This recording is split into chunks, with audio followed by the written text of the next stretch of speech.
Seja bem-vindo ao RTV Notícias. A Segurança Social está a contactar docentes de atividades extracurriculares contratados entre 2011 e 2013. Em causa está um erro de algumas autarquias que declararam de forma errada o tempo de trabalho.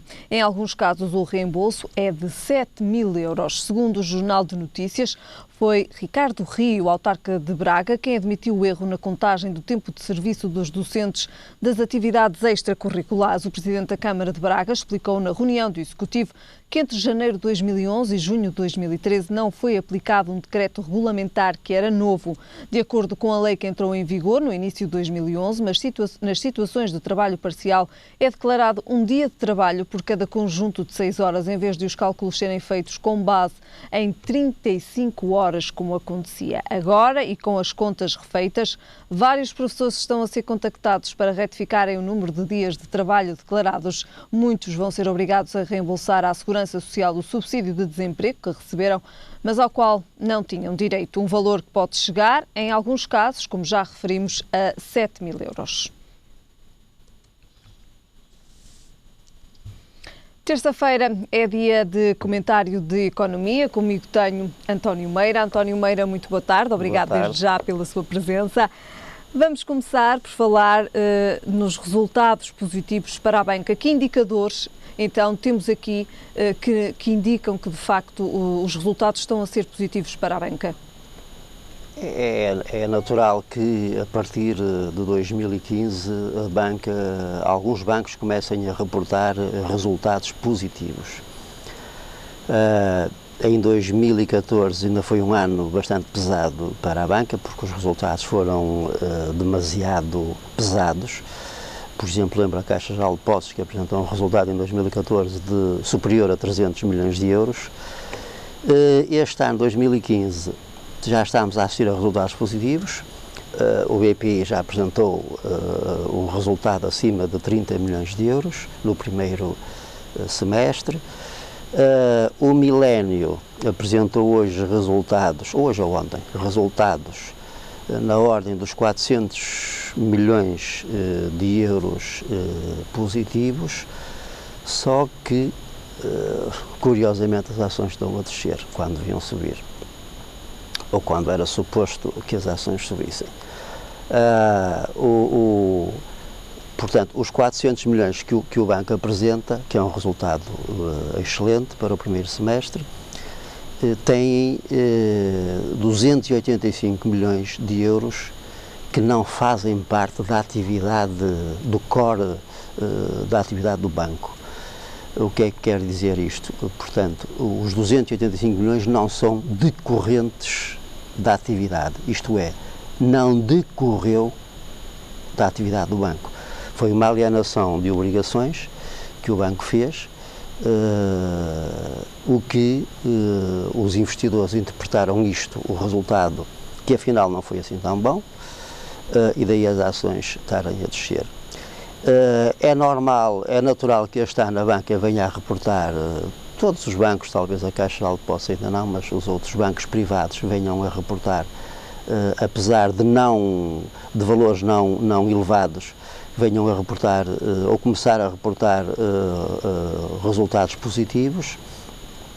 Já temos dois neste momento, que é o BPI e o Milênio, mas é preciso ver ou desmontar o que é que compõe, o que é que contribui, o que é que constitui esse resultado. Vou dar um exemplo de uma empresa para que quem nos está a ouvir perceber melhor. Uma loja comercial pode ter um resultado de 50 mil euros, mas o resultado positivo de 50 mil euros, dos quais 40 mil não são decorrentes. No passado recente dizíamos operacionais ou não operacionais. Portanto, este resultado de 285 milhões de euros do Milênio não são operacionais, não fazem parte da operação do banco. Voltando à empresa, uma empresa que apresenta um resultado de 50 mil euros, mas tem 40 mil euros que são não decorrentes, portanto não fizeram parte da operação da empresa. Onde é que eu posso ir buscar um exemplo? Portanto, a empresa teve um lucro de 10 mil, mas teve uma indemnização qualquer da companhia de seguros de 40 mil euros e, portanto, 10 mil decorrem da atividade, mas os 40 mil não decorrem. Portanto, está aqui uma desmontagem e uma explicação muito simples para quem nos está a ouvir possa perceber melhor.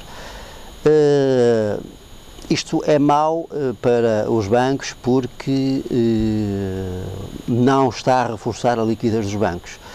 O maior acionista do Millennium BCP já veio hoje dizer, que é a Sonangol, já veio hoje dizer que não irá a novos aumentos de capital. O que é que isto pode significar, António Meira? Pode significar que os bancos terão que encontrar outros acionistas e poderá significar que os bancos, apesar de apresentarem lucros, podem ter dificuldade de liquidez. Eu vou dar outro exemplo de uma empresa. Peço perdão que não era previsto. António estar Meira, o meu telefone a tocar. Desliga o telemóvel, deixe-me perguntar-lhe o que é que, e depois voltando também novamente então à questão do Millennium BCP, o que é que significa isto para as famílias portuguesas? Para as famílias portuguesas significa que as taxas de juro ou os spreads que os bancos deveriam aplicar através das normas ou regras do Banco de Portugal poderão não reduzir tão significativamente porque a banca necessita de mais receitas correntes. Está a perceber? Portanto, precisa de mais receitas correntes. De qualquer forma, temos o Banco de Portugal a pressionar toda a Banca Nacional no sentido de que a banca coloque em prática as regras do Banco de Portugal e, portanto, dá-me a sensação que isso está a acontecer neste momento. Como as taxas, como os spreads zero ou negativos, que é o que está a acontecer neste momento com a habitação, por exemplo. E é claro que se estes 400 milhões de euros fossem resultados positivos da atividade corrente do banco, da atividade normal do banco, isso era bom para o banco porque reforçava a liquidez do banco e permitiria que a banca aliviasse quer os gastos bancários, quer as taxas de juros aos seus clientes também. Mas porquê é que a banca não fica com liquidez? Eu vou dar o exemplo também de uma empresa privada que possa, essa mesma empresa que teve um resultado de 50 mil euros, pode não ter liquidez. O que é que isto significa? Significa que a empresa teve resultados positivos, 10 mil correntes da atividade e 40 mil não correntes da atividade, ou não decorrentes, mas a empresa não recebeu dos seus clientes, portanto tem falta de liquidez. A falta de liquidez também se aplica à banca, porque a banca tem vindo a atravessar um período mau, desde 2009, 2010, em que também não recebeu e continua a não receber dos clientes. Eu peço desculpa outra vez, mas eu não desliguei, afinal, isto. Quando falamos aqui nos resultados positivos para a banca, António Meira, estamos também a falar que estes resultados positivos podem querer significar que o crédito ao consumo estará mais acessível às famílias portuguesas? Já está mais acessível às famílias portuguesas. Há indicadores que identificam que o crédito ao consumo está mais acessível.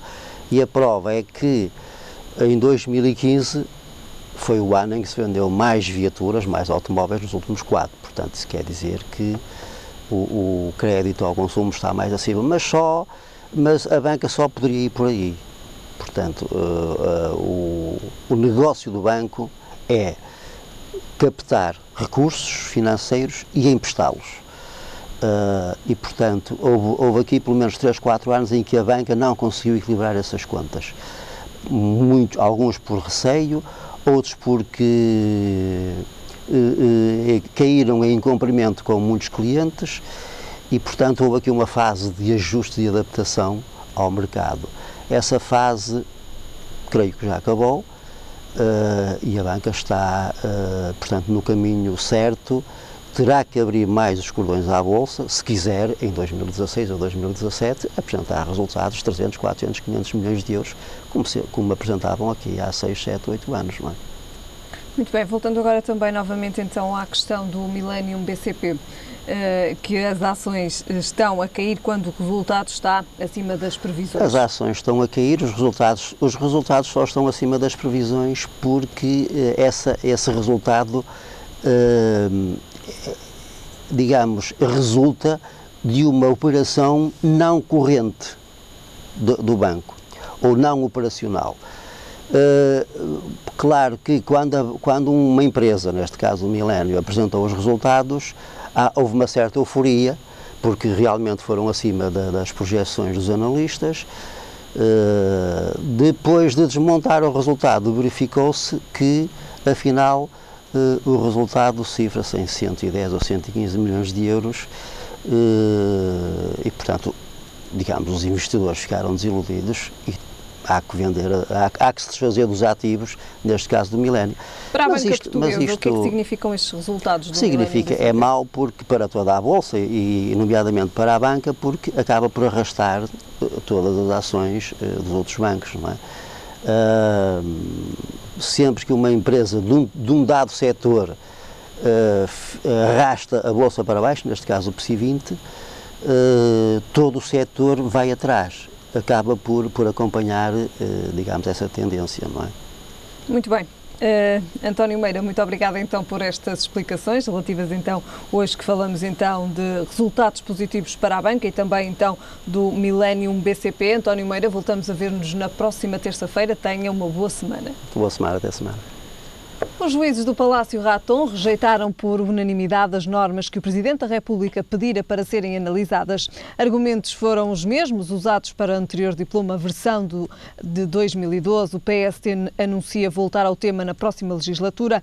Em comunicado, o gabinete do Presidente, é taxativo, o Tribunal Constitucional entendeu que a incriminação do enriquecimento injustificado, tal como feito pelo decreto da Assembleia, não só não cumpre as exigências decorrentes do princípio da legalidade penal, como ao tornar impossível divisar qual seja o bem jurídico digno de tutela penal que justifica a incriminação, viola o princípio da necessidade de pena e acrescenta, considerou-se ainda que logo na formulação do tipo criminal e pelo modo como ele foi construído, se contrariou o princípio da presunção de inocência entendido na sua dimensão substantiva.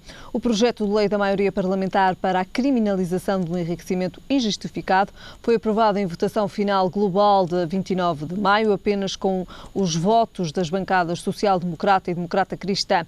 Toda a oposição votou contra. Na altura, PS, PCP e BE insistiram que o diploma continuava a apresentar inconstitucionalidades.